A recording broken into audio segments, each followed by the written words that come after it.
Assalamualaikum warahmatullahi wabarakatuh. Alhamdulillahirabbil alamin wa bihi nasta'in wa ala umuri dunya waddin. Wassalatu wassalamu ala asrofil anbiya'i wal mursalin sayyidina wa maulana Muhammadin wa ala alihi wa sahbihi ajmain, amma ba'du.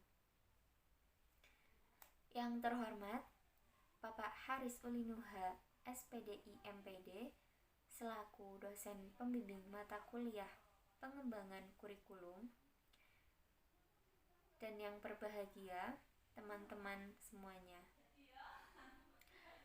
Puji syukur kehadirat Allah Subhanahu wa Ta'ala yang telah melimpahkan segala rahmat dan hidayahnya sehingga kita bisa berkumpul meskipun dalam keadaan online. Salawat serta salam tidak lupa saya curahkan kepada baginda Nabi Agung Nabi Muhammad SAW, yang semoga insya Allah nanti akan mendapatkan syafaatnya di yaumil akhir nanti. Amin amin ya robbal alamin. Perkenalkan, kami dari kelompok 7 yang beranggotakan saya sendiri, Siti Aisyah, dengan NIM 230 101 90 257,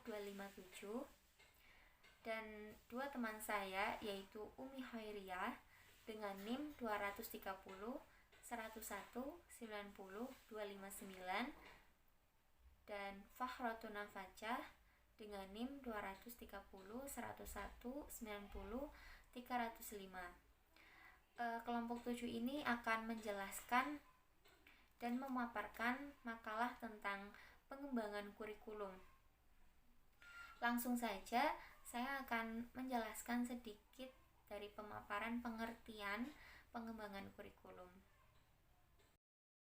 Pengertian pengembangan kurikulum: pengembangan berasal dari kata kembang, mendapat imbuhan pean yang berarti proses, cara, perbuatan, mengembangkan. Dalam bahasa Inggris, istilah pengembangan digunakan kata development, noun yang berasal dari kata develop, verb yang artinya grow larger, fuller, or more mature, organized. Proses pengembangan kurikulum terdapat 3 kegiatan yang selalu terkait dan tidak dapat dipisahkan, yakni desain, implementasi, dan evaluasi. Pengembangan kurikulum merupakan suatu proses yang tidak henti atau ongoing proses antara berbagai komponen, yaitu orientation, development, implementation, dan evaluation. Kemudian Sukma Dinata menjelaskan bahwa pengembangan kurikulum bisa dilakukan dengan langkah-langkah. Pertama, identifikasi kebutuhan pendidikan. Kedua, analisis dan pengukuran kebutuhan. Ketiga, penyusunan desain kurikulum. Keempat, validasi kurikulum. Kelima, implementasi kurikulum. Keenam, evaluasi kurikulum.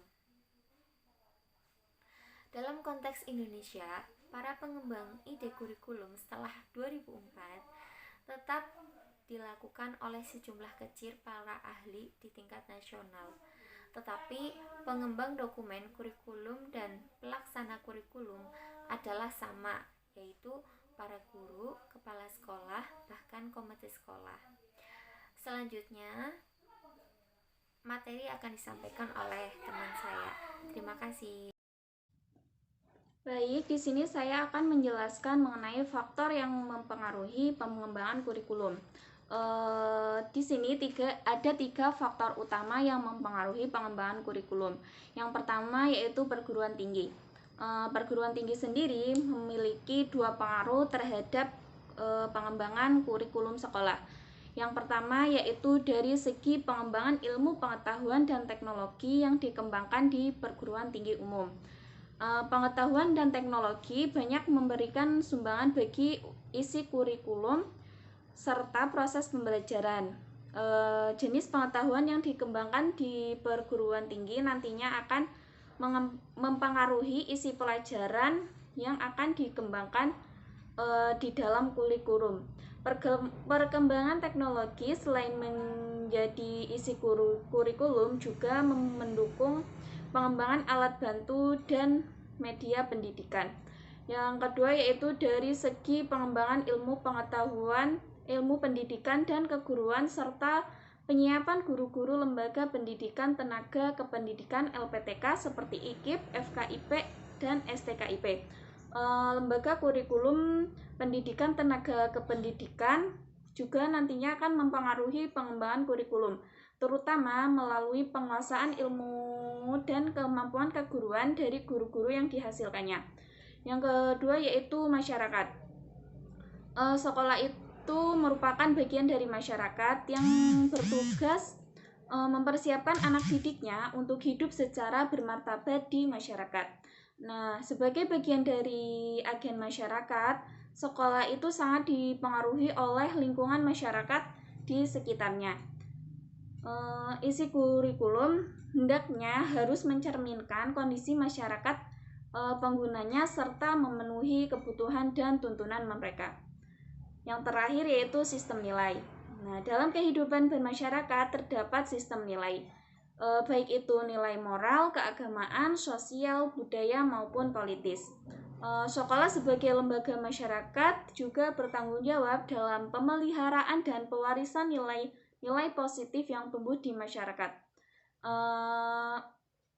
Pembinaan kinerja dalam hal ini adalah adanya komunikasi kinerja yang berlangsung terus-menerus, di mana kepala sekolah atau madrasah dan seluruh komponennya bekerja sama untuk berbagi informasi mengenai kemajuan kerja, kendala, dan permasalahan potensial. Nah, nantinya sistem nilai yang akan dipelihara dan diteruskan tersebut harus diintegrasikan di dalam kurikulum. Terima kasih.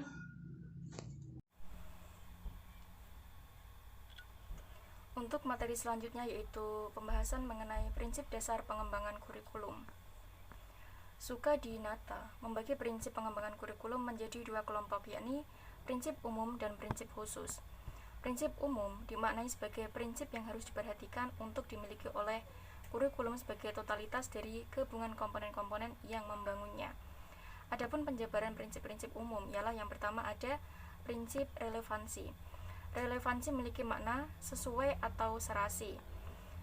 Jika mengacu pada prinsip relevansi, setidaknya kurikulum harus memperhatikan aspek internal dan eksternal. Secara internal, kurikulum memiliki relevansi antara komponen kurikulum, yaitu tujuan, bahan, strategi, organisasi, dan evaluasi.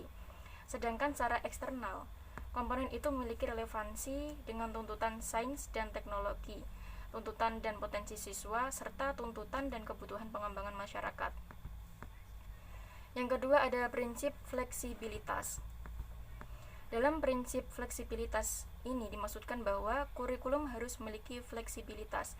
Kurikulum yang baik adalah kurikulum yang berisi hal-hal yang solid, tetapi dalam implementasinya dimungkinkan untuk menyesuaikan penyesuaian berdasarkan kondisi regional, waktu dan kemampuan serta latar belakang anak.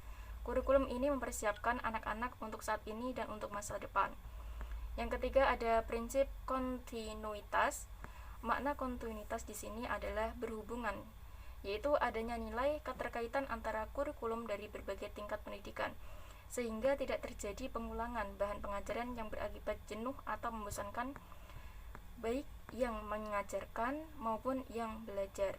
Selain berhubungan dengan tingkat pendidikan, kurikulum juga diharuskan berhubungan dengan berbagai studi, agar antara satu studi dapat melengkapi studi lainnya. Yang keempat ada prinsip efisiensi. Efisiensi adalah salah satu prinsip yang perlu diperhatikan dalam pengembangan kurikulum, sehingga apa yang telah direncanakan sesuai dengan tujuan yang ingin dicapai. Yang kelima ada prinsip efektivitas. Pengembangan kurikulum pendidikan perlu mempertimbangkan prinsip efektivitas. Yang dimaksud dengan efektivitas di sini adalah sejauh mana rencana program pembelajaran dicapai atau diimplementasikan. Dalam prinsip ini ada dua aspek yang harus diperhatikan, yakni efektivitas mengajar guru dan efektivitas belajar siswa. Sedangkan prinsip khusus sebagai dikemukakan oleh Sukadinata mencakup 5 hal, yakni yang pertama ada prinsip penentuan tujuan pendidikan. Dalam perumusan tujuan pendidikan, didasarkan pada sumber-sumber seperti ketentuan dan kebijakan pemerintah, survei mengenai persepsi masyarakat tentang kebutuhan mereka, dan lain-lain. Yang kedua ada prinsip pemilihan isi pendidikan atau kurikulum. Dalam menentukan isi kurikulum, beberapa pertimbangan yang dapat dijadikan dasar acuan ialah diperlukan penjabaran tujuan pendidikan ke dalam perbuatan hasil belajar yang khusus dan sederhana. Isi bahan pelajaran harus meliputi segi pengetahuan, sikap, dan keterampilan. Serta unit-unit kurikulum harus disusun dalam urutan yang logis dan sistematis. Maksudnya, ketika ranah belajar tersebut diberikan secara simultan dalam urutan situasi belajar. Yang ketiga ada prinsip pemilihan proses belajar mengajar. Yang keempat ada prinsip pemilihan media dan alat mengajar. Dalam proses pemilihan media dan alat mengajar hendaknya memperhatikan hal-hal berikut. Ini ada kegiatan perencanaan dan inventaris terhadap alat atau media apa yang tersedia serta pengorganisasian alat dalam bahan pengajaran baik dalam bentuk modul atau buku paket. Nah, yang kelima ada prinsip berkenaan dengan penilaian. Penilaian merupakan proses akhir dalam kegiatan belajar mengajar. Dalam proses penilaian belajar, setidaknya mencakup 3 hal dasar yang harus diperhatikan, yakni yang pertama ada perencanaan alat penilaian, yang kedua ada menyusun alat penilaian, yang ketiga ada mengelola hasil penilaian.